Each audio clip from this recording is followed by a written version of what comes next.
Welcome one and welcome all. And I'm back with you for another segment of the Lady T's Let's Talk podcast. And I'm your girl, Lady T. I hope everyone is in good spirits today.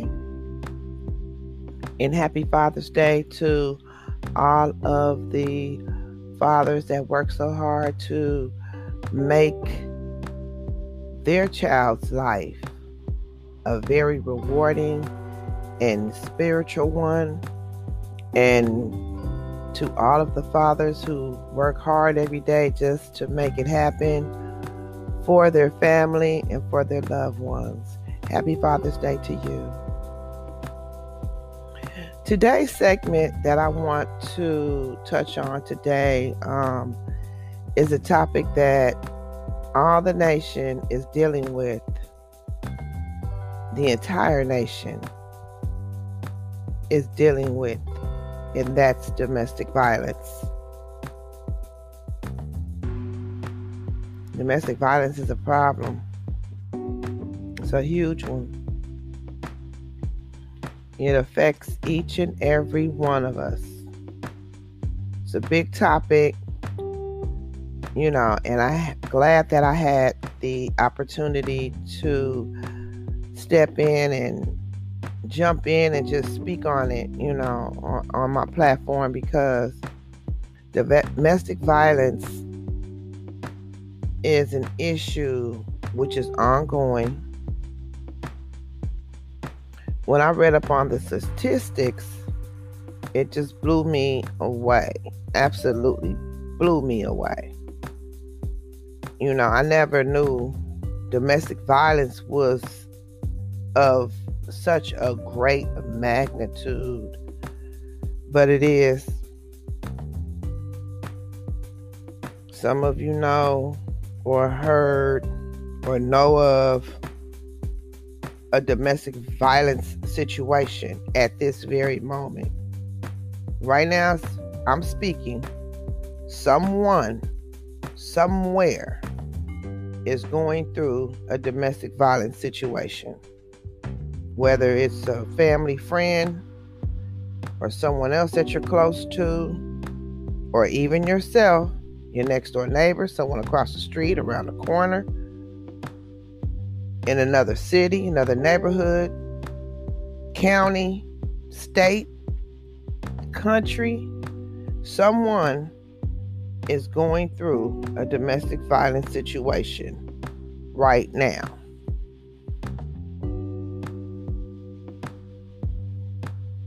I researched and found that 7 domestic violence and abuse shelters in my state, where I am,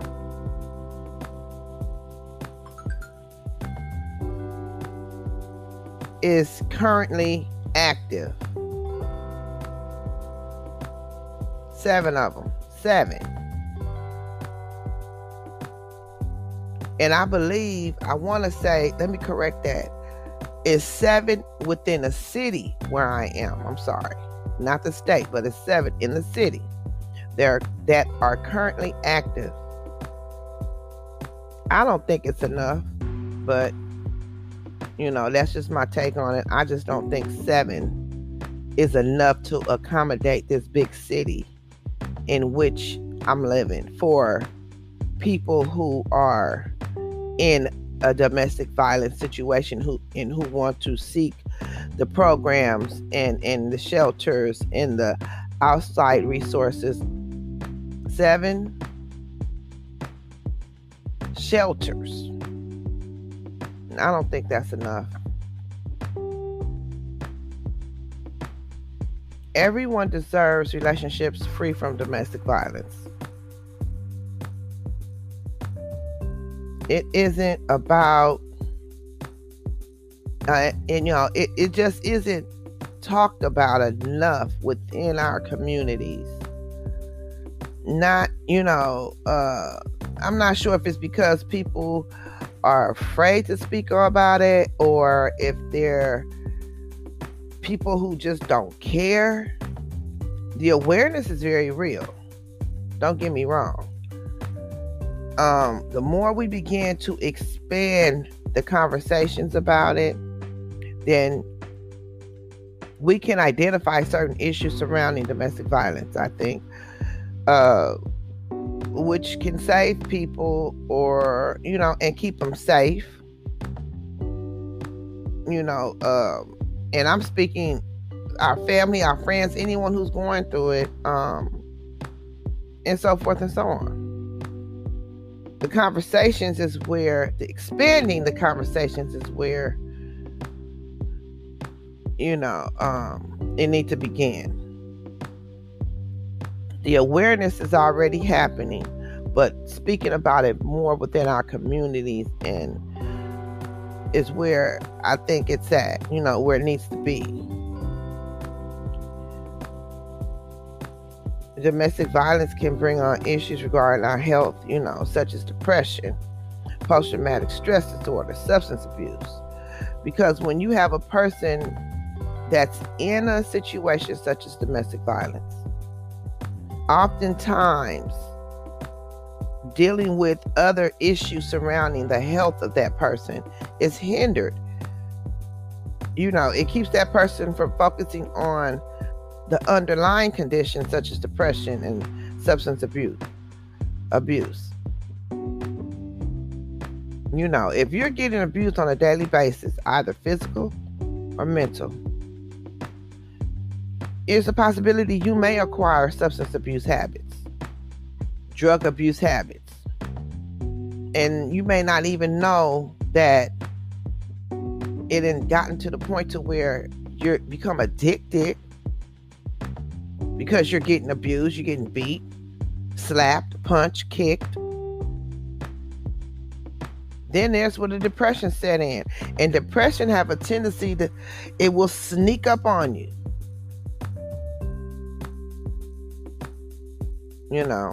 So now I'm abused, and now I'm dealing with all these other underlying conditions that I'm faced with.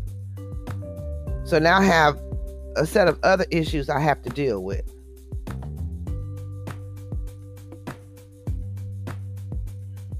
We need to stop ignoring domestic violence.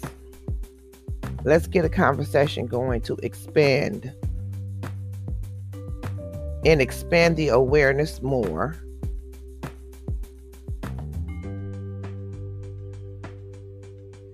Endless number of people have lost their lives to domestic violence. People have lost loved ones, people they're close with, friends, co-workers, neighbors. People have took their own lives due to domestic violence. And then the question is asked, how does that affect our community? Well, if a person who is going through this type of situation, domestic violence situation, at home on a continuous basis, whether physical or mental, and if you have children, eventually and more than likely it will affect the child in the home.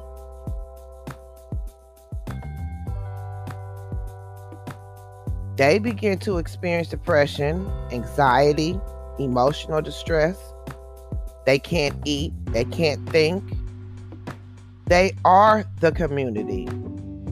They are part of society. And this is just part of how our community is affected. So that's the answer for that one. After I've done my research, and I will, I want to read to you 4 staggering statistics which I found, which, I picked 4 that I thought that needed to be highlighted and brought to the forefront. It's many more, and I will list the rest below or I will list the link where you can find more of the staggering statistics. Number 1, in 15 states, more than 40% all homicides of women in each state involve intimate partner violence. 2, every year, more than 10 million men and women in the U.S. are subjected to domestic violence. 3, more than 1 in 3 women, 35.6%, and more than 1 in 4 men, 28.5%, in the U.S. report having experienced rape, physical violence, and or stalking by an intimate partner in their lifetime.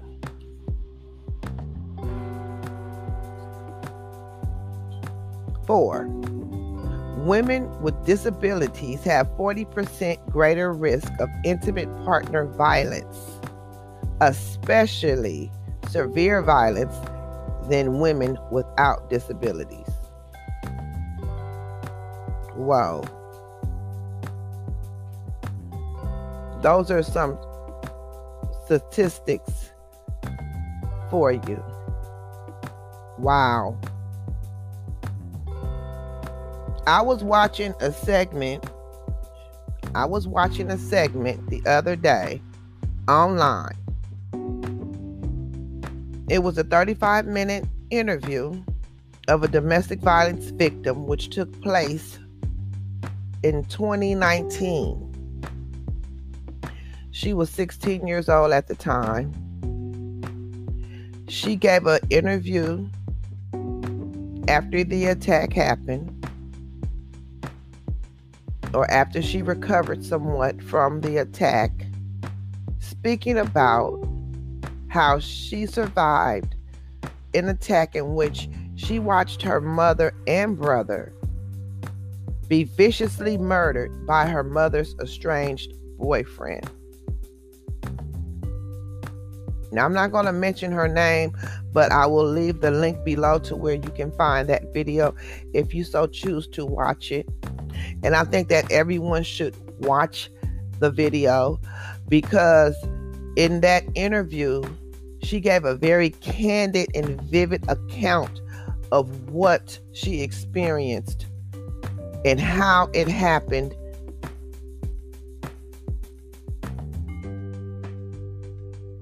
And I think that everyone should watch it because it's a very powerful interview. It took a lot for her to be able to give the interview.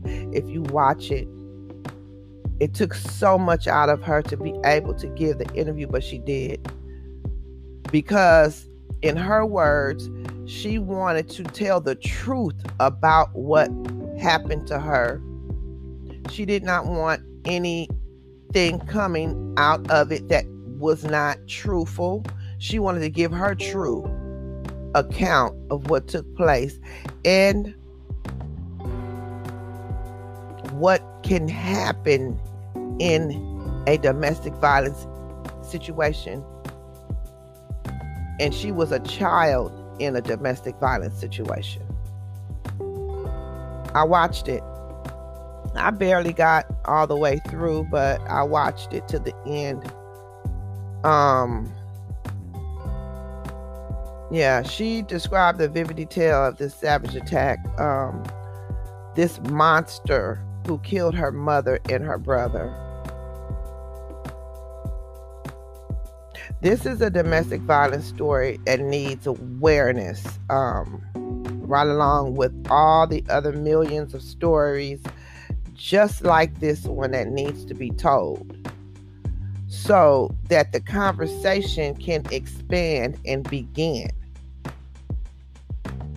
The thing about this story, which really stayed the most with me, when I watched this video, when she mentioned her mom kept taking him back.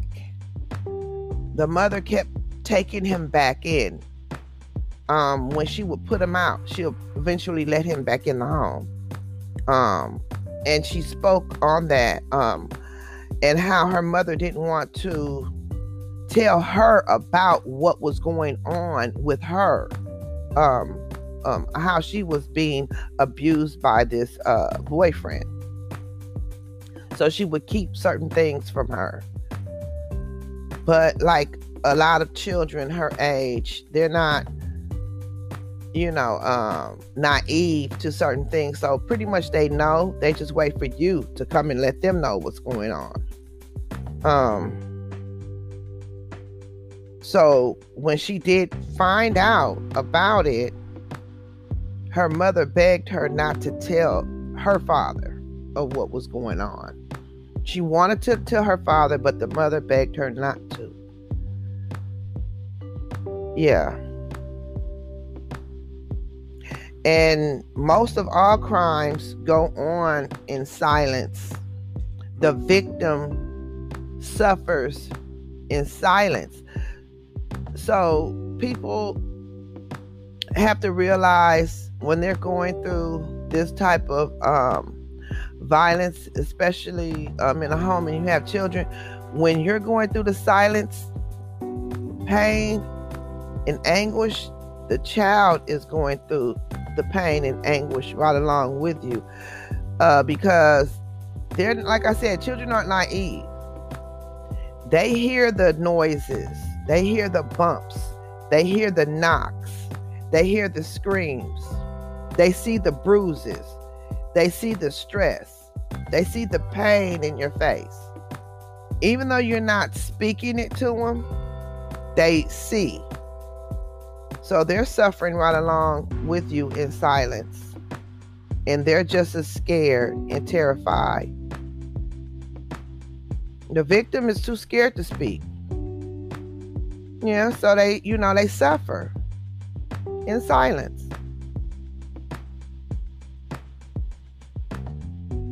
This is one of the statistics which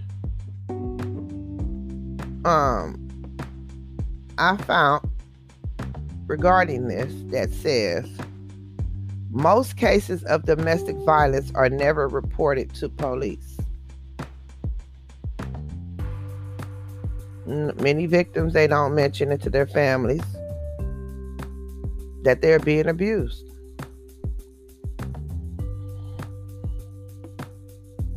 Talk to your family and friends and let them know what is happening. If you're going through a situation such as this, talk to them. Let them know so that they can be on the alert and maybe they can help. Seek help. Report the abuse. Get it on paper. Document it.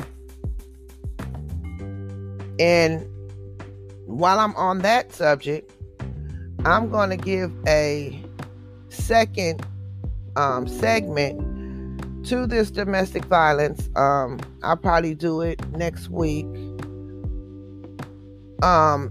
regarding domestic violence in the broken system. So let's get on the broken system, because a lot of these domestic violence situations, these women or men could have gotten the help that they needed, even though they reached out, they got the reports, they documented it, they screamed for help, they told their family, everybody knew. The police knew. They did the restraining orders. But because the system is so broken, these murderers, these criminals, these abusers got out of jail. The police didn't notify the family that the nut was on the loose. And now the victim is dead, or the family members, because the system didn't warn the victim that this person was back out on the street. So I'll do another podcast regarding that one. But for right now, I'm going to move on with this one. Talk to your family and friends and let them know what's happening. You know, there are so many organizations and programs out there, and I'll list them down below as well. I hope that my podcast reached someone that may need the help. I hope that I was able to shed some type of light to a dark situation that's plagued the entire world, domestic violence. Hopefully my podcast can help someone. That's why I do some of the podcasts that I do, the majority of them, because I try to touch on situations that plagues us all.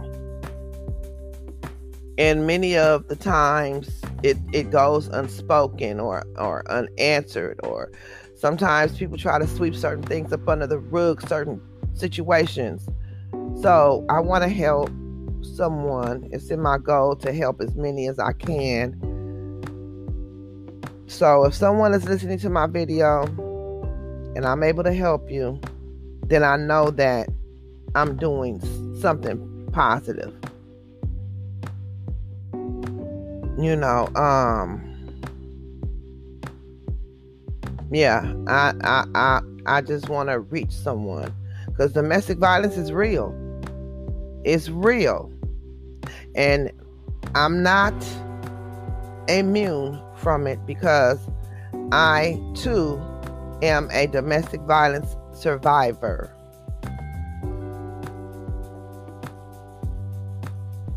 I was in a domestic violence relationship. My mouth was busted.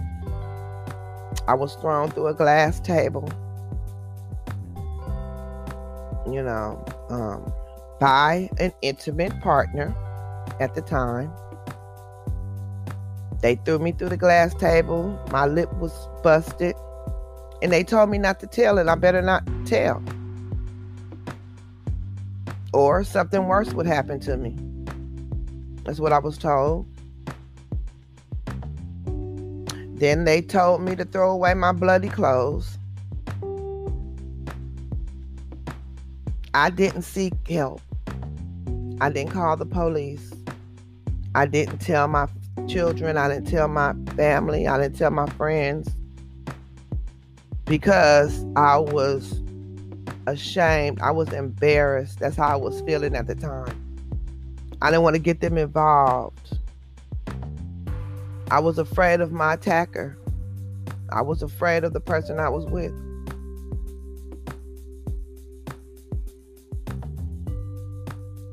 You know, that's my story. I am a domestic violence victim, but I'm also a survivor. And it does me great justice to be able to speak about it on my platform and be able to help someone else, help others, help as many domestic violence victims as I can reach, and be able to stand here and talk about it 20 years later. But the pain and the internal scars, it stays with you. But life gets better, and you're able to move on with life. And if you reach out and get the help that you need, believe me, everything will be okay. Unfortunately, for so many victims, it's too late. And let's give a moment of silence and prayer for the victims and the lost lives of domestic violence.